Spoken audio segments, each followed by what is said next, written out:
Meet Wanda Maximoff and her husband Vision, newlyweds with a strange secret. And where that secret will take them, it will be directly into the Twilight Zone. I wanted to do a longer one, but I was like, I didn't want to flub the line. Forgive me, Sterling.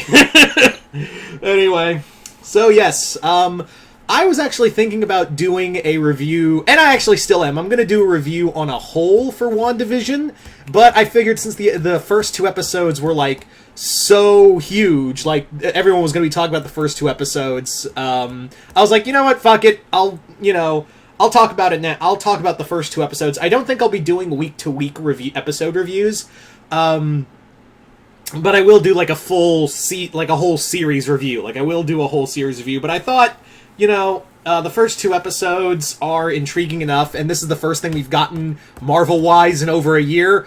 I will take it. I will take it, and I'll talk about it. So this is going to be my review. There is going to be some spoilers for this review, so keep that in mind. Nothing major, because nothing really major, I don't know, could happen, but yeah, you've been warned. Anyway, so let's get into the first 2 episodes of WandaVision. So WandaVision, kudos first off for committing to the sitcom idea. I really do like that it's committing to the sitcom idea. They even, like, apparently had their own, an audience watching the show, like, as it was being filmed. I thought that was funny. They really commit to the bit. And also, I know people are like, oh, it's not like your typical MCU movie. No shit, dumbass! Of course it's not like your typical MCU show, or MCU anything. I think it's got, the MCU has gotten to the point where you could literally do anything. You could literally do anything right now, because, the MCU formula kind of needs some, some changes here and there. I really do think that, the MCU, in its over decade of existence, has deserved its right to be a little weird. And comics are weird, so it doesn't hurt. It literally does not hurt to do, fucking anything, to do, something out of the norm. And I like that, and I really do like the idea that the MCU is willing to take a chance, and their first thing for Phase 4 is something just out there and weird. Am I still waiting for Falcon and Winter Soldier, and am I more wanting for that? Yeah, but I will take this. So, this show, was anyone else getting a BioShock feel? Was anyone, getting, a BioShock feel from this, I know a lot of it was, 50s inspired and Twilight Zone, but was anyone else getting, a little bit of especially with, they had these little in-between commercials, I've never felt so threatened about a toaster before. I've never felt so threatened by a toaster commercial. Yeah, there was that moment where it was forget forget the past, this is your future now, and I was like, I feel threatened. And then you, of course, had the Strucker's Watch commercial, and I was like, who is behind it? Because, this is what I love about WandaVision, is that I have no idea where this is going. Is it Wanda doing this? Is it Agatha, or Agnes, as she's called? Is it are we, when it brought up the Struckers, when it brought up the Strucker Watch, I was like, are we talking, because Von Strucker is dead, but however, the Von Strucker twins might still be alive. We haven't seen, because remember, Baron Von Strucker does have twin children who are mutants. So, are they the ones who are, running things now at Hydra, and this is all part of the game? A part of it? Or maybe it's Wanda who is altering reality, because there is a moment in here where at the end of the second episode where a beekeeper wearing a sword uniform basically says, basically comes out and Wanda goes, no, and looks like she rewinds history, or rewinds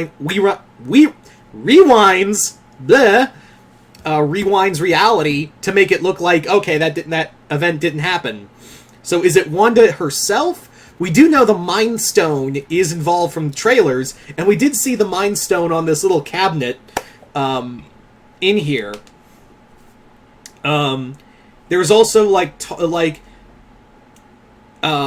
know some people have rumored maybe like maybe it's AIM who's doing this, because the beekeeper then was like, no, that was Sword. And Sword in here, I'm going to say it right now, I think we're going to get Agent Abigail Brand in here.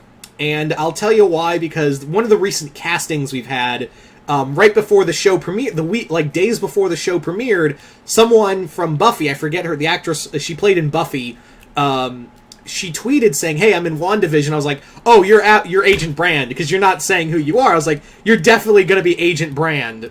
Could be wrong, but I'm putting my horses on that race that she's going to be Agent Abigail Brand. I'm wondering what Agnes's role in here is. I am, because obviously it's supposed to be Agatha Harkness, so I'm wondering, because Agatha was never really a villain, and I'm wondering why we're making her if this is the case, like, is she trying to help Wanda, or is she trying to, like, manipulate Wanda? Because, yeah, there's moments in here where it's like, it's the star of the show, and there's so many questions, and I love that. I love going into a Marvel thing where I don't know what the fuck is going on. Because usually when you look at, like, the trailers or anything else from MCU at this point, you're like, okay, I know this A, B, C, and D are this like, I'm 70% sure of, like, this is where we're going with this. So I'm glad that we finally have a Marvel show, or Marvel anything for that matter, where I'm like, what the fuck? What the fuck is all this? I don't know what's going on. And I like that. I'm also going to say that I'm pretty sure the reason why they put on the first 2 episodes for what appears to be a 9-episode miniseries together, because I feel like they wouldn't have gotten the view count if that first episode, because that first episode is like is supposed to be nothing more than an awkward sitcom or whatever, and they brought in the second episode to have a little more meat to it. So I feel like it's definitely going to go that horror route the more you deep dive into it. So it's just going to be this slow descent. Like, here's the thing about horror movies or horror video games: they don't outright do the horror stuff. Like, they build into it. Like, they essentially, like, just kind of ease you into it, and you feel more and more unsettled. So that's where I feel like we're going. And a lot of people were like, oh, the first episode's so boring. And I'm like, it's called build up, you shithead. There is such a thing as, like, building up to stuff. So, yeah. I also love how Elizabeth Olsen and Paul Bettany easily do sitcoms so well. Like, they do the awkward I Love Lucy conversations. It's like they really do play those parts really well, and I really enjoyed that. So yeah, I'm really digging this show, because again, it's so weird, it's so out there. I don't know what's going on. Is it Wanda? Is it something else? Looks like we're going to be getting Wiccan in Speed soon. I'm really excited to see where this show goes, and I'm pretty sure a lot of you guys out there have, like, questions, and you're like, what the fuck's going on? So, I'm really looking forward to it. So, yeah. You guys tell me in the comments below. Yeah, you guys tell me in the comments below. What did you guys think of the first 2 episodes of WandaVision? Did you guys like it, hate it? What do you think's going to go on? Do you think it's Wanda altering reality? And also, what's this whole thing for the children thing? What's going on there? Because if it's Wanda, like, why is she obsessed with for the children? Or is it like a computer simulation? Is it someone manipulating her to do this? There's so many questions, and I'm really excited to see how this all plays out. So once again, just comment below, let me know. Do you guys think it's Wanda? Do you think it's someone else doing this to her? Because this isn't the real Vision. Like, obviously, Vision's dead, and I have a feeling by the end of the show, Vision is going to stay dead, so yeah. Anyway, so yeah, like I said, just comment below, let me know, and once again, I'm Mr. Multiverse. I'll see you next time in the Multiverse.